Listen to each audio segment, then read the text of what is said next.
Have you ever felt like your emotions are pulling you in 100 directions? And no matter how hard you try, peace just feels out of reach? What if I told you that 2,000 years ago, a group of philosophers discovered a way to find calm in the middle of chaos, and their secret still works today? In this video, we're diving into how you can discover inner peace through Stoic principles, not just to ease your anxiety or calm your mind, but to transform your entire life, especially your relationships. So if you've been feeling overwhelmed, reactive, or like you're always at the mercy of what others say or do, keep watching. This might just be the turning point you've been looking for. Before we dive in, make sure to like this video and subscribe to the channel so you don't miss any of our weekly insights on Stoicism and inner peace. And stick around till the end, because applying these Stoic lessons might just change how you approach love, arguments, and even heartbreak. Let's begin. It all started with Marcus, not Marcus Aurelius, the emperor. I mean, a man like you and me. He was a 34-year-old father, husband, and marketing manager living in the middle of a noisy, demanding city. His day started with a flood of emails, a screaming toddler, and a nagging feeling he was falling behind in life. One Thursday morning, it all cracked open. He was in a rush. His daughter wouldn't put on her shoes. His wife snapped at him for forgetting to unload the dishwasher. Then, as he was backing out of the driveway, he hit the trash can. That's when he lost it. He punched the steering wheel, cursed under his breath, and felt something inside him unravel. Later that day, sitting in a quiet cafe, ashamed and exhausted, he Googled how to stop losing control of my emotions. One word kept popping up: Stoicism. He clicked on an article titled, "The Only Thing You Can Control." And that was the beginning of everything. Lesson 1. You are not your emotions. Let me ask you something. Do you remember the first time you truly felt in love? Not the butterflies, not the texts or the flirting. I mean the real thing. That moment you looked at someone and thought, "I'd choose you again and again, no matter what." Now, do you remember your first real argument with that same person? Not the silly stuff, but the one that shook you. That left you questioning everything. Maybe you said things you wish you could take back. Maybe you walked out. Maybe they did. That's where Marcus found himself. It was a Tuesday night. Rain was tapping on the windows. Dinner had gone cold on the table. His wife had brought up something small, something about him always being on his phone, and somehow it spiraled. Marcus raised his voice. She shut down. And just like that, their warm, comfortable evening turned cold. But here's the thing. It wasn't what she said that ruined the moment. And it wasn't the argument. It was how Marcus reacted. That night he slept on the couch. Not because she asked him to, but because he didn't want to face the regret in her eyes. The next morning, he remembered something he had read just days before from the Stoic philosopher Epictetus. It's not what happens to you, but how you react to it that matters. And for the first time, he saw the truth. The argument wasn't the problem. The words weren't the problem. His reaction was, he realized, I am not my emotions. That thought sat in his chest like a weight and a relief all at once. He had spent years thinking that if he felt anger, he had to show it. If he felt hurt, he had to lash out. If he felt disrespected, he had to win the fight. But Stoicism whispered a different way. What if in that exact moment of tension you paused? What if instead of reacting you observed? What if love wasn't about always being calm, but about recognizing when your emotions are taking the wheel and gently, firmly taking it back? That's what Marcus did the next time an argument surfaced. He paused. He looked into her eyes, not to find blame, but to find her. And when she said something sharp, he didn't take it personally. He saw it for what it was, a moment of pain, not an attack. And you know what happened? She softened.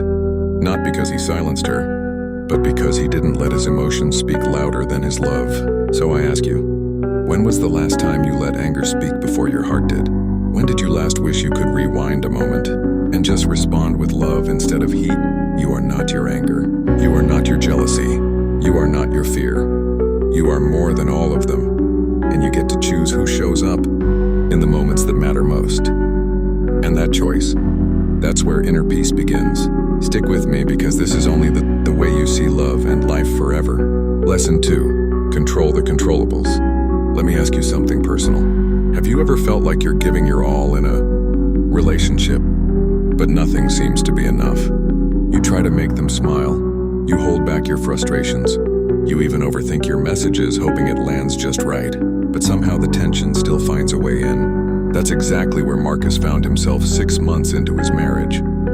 His wife Emily had just gone back to work after maternity leave. Their baby was colicky. Sleep was a luxury. And Marcus was trying to keep the household, the finances, and the romance alive, all while secretly falling apart inside. One evening after he cooked dinner, fed the baby and folded the laundry, he looked at her exhausted but hopeful. She barely looked up from her phone and said, "Can you not leave dishes in the sink again?" He broke, not outwardly. He didn't scream, but something inside him collapsed. He thought, "After all I've done, you're still not happy?" That night, as Emily fell asleep beside him, he stared at the ceiling, heart pounding with resentment. The next morning, over black coffee and blurry eyes, he opened his journal. On the page was a quote from Epictetus he had written weeks ago and forgotten. "Some things are up to us and some things are not." He stared at those words, and they stared right back. That moment was a turning point. He suddenly realized, I can't control her mood. I can't control her stress. I can't control her reaction to my efforts. But what he could control, his attitude, his actions, his intention. He had been trying to micromanage love, trying to make her feel a certain way by doing all the right things, thinking if he just worked harder, then he'd feel love too. But Stoicism taught him something radical. Love is not control, it's surrendering what's not yours to hold. So he made a list, 2 columns, every morning. What I can control, my patience, my tone, my presence, how I listen, how I show love.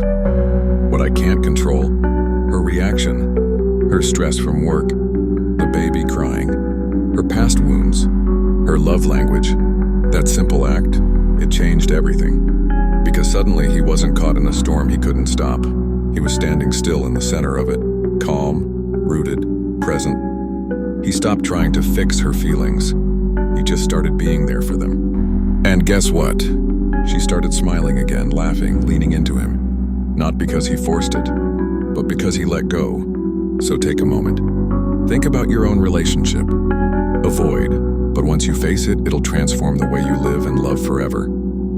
Lesson 4, Memento Mori, remember you will die. Let me ask you something raw and real. If today was your last day with the person you love, would you be proud of how you left things? Would your final words be loving? Would they truly know what they meant to you? Marcus never thought about that. Not really. He assumed there would always be more time. Time to make up after a fight. Time to say I love you when he felt it. Time to hold her hand a little longer instead of reaching for his phone. Until the accident. One rainy Friday afternoon, Emily's car was hit by a drunk driver. She survived. But for 7 terrifying hours, Marcus didn't know if she would. In the hospital waiting room, surrounded by silence and beeping machines, Marcus stared at the floor and asked himself a question he never thought he'd have to face. If she doesn't make it, did she leave this world knowing how much I loved her? He thought about the week before, the small argument about groceries, the night he turned away from her in bed because of pride, the I love you he felt in his chest but didn't say out loud because, well, he thought he could say it later. That night she woke up, bruised, scared, but alive.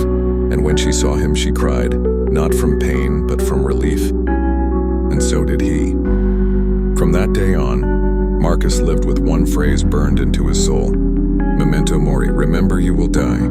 It sounds dark, but it's not. It's liberating. Because when you remember life is short, you stop wasting time on the things that don't matter. You stop clinging to grudges. You stop letting your ego ruin your evenings. You start saying I'm sorry faster. You start holding their hand tighter. You kiss longer. You listen deeper. You love harder.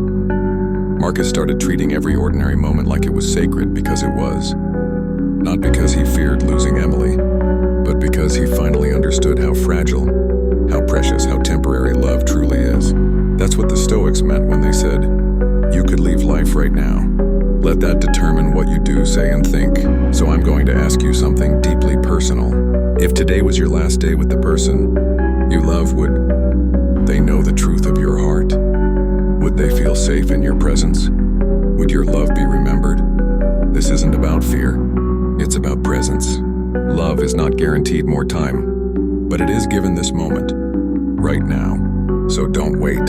Say the thing. Soften your heart. Let go of what doesn't matter. Because you don't get forever, but you do get today. And sometimes that's all it takes to build a forever memory. Stay with me, because in the final lesson, we're going to talk about the ultimate Stoic superpower. The one thing that can turn every challenge in love into an opportunity for growth, strength, and deep connection. Lesson 5. The obstacle is the way. Let me ask you something you may have never considered. What if the very thing that's breaking your heart right now is the thing that's building it? What if the arguments, the silence, the misunderstandings, the nights you cried into your pillow, the days you felt unseen, what if all of that wasn't the end of the story, but the turning point? That's what Marcus finally understood. Months after the accident, after the therapy sessions, after the rebuilding, something unexpected happened. Emily lost her job. Financial stress flooded in. Marcus had just started to feel like they were finally breathing again. And now, here came another wave. One night after the baby had gone to sleep, Marcus stood in the kitchen, washing dishes with trembling hands. His chest felt tight. His thoughts were racing. Why does it keep getting harder? Why can't we just catch a break? And then, as he looked out the window into the dark, something clicked. He remembered the words of Marcus Aurelius. The impediment to action advances action. What stands in the way becomes the way. The obstacle is the way. Not just a quote, a truth. What if life wasn't trying to break him, but shape him? What if the financial stress wasn't punishment, but preparation? What if the hard conversation wasn't a wall, but a doorway? He wiped his hands, walked to the living room, sat next to Emily, and for the first time in a long time, he let her see the weight he'd been carrying, not with blame, not with pride, just honesty. He said, "I'm scared, but I'm not walking away. I'm here, with you, through this." And in that moment, their relationship didn't fall apart. It deepened, because Marcus didn't avoid the obstacle. He stepped through it. And on the other side, connection, peace, strength. See, we're taught that happiness is the absence of problems, but the Stoics knew something wiser. Peace is not avoiding pain. It's learning to transform it. So I want you to pause and think, what's the current obstacle in your love life? Is it communication, trust, distance, fear? Whatever it is, it's not there to destroy your love. It's there to refine it. It's not the end. It's the beginning of a stronger, deeper version of you. The obstacle is the way. So don't turn back. Lean in. Let it shape you. Let it teach you. Let it lead you. Because the deepest peace doesn't come from a perfect relationship. It comes from becoming the kind of person who can weather the storms without losing your soul in the process. And when you do that, you don't just find peace. You become it. So, what about you? You don't need to move to the mountains. You don't need to meditate for hours a day. And you definitely don't need a perfect life to feel peace. You just need the right principles, Stoic principles. Let's recap. 1. You are not your emotions. Pause. Breathe. Respond. 2. Control the controllables. Let go of what isn't yours to carry. Sursa amor fati. Love the path, even the bumps. 4. Memento mori.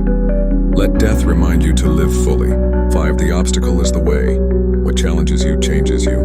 When you apply these, you don't just become more calm. You become more present, more loving, more you.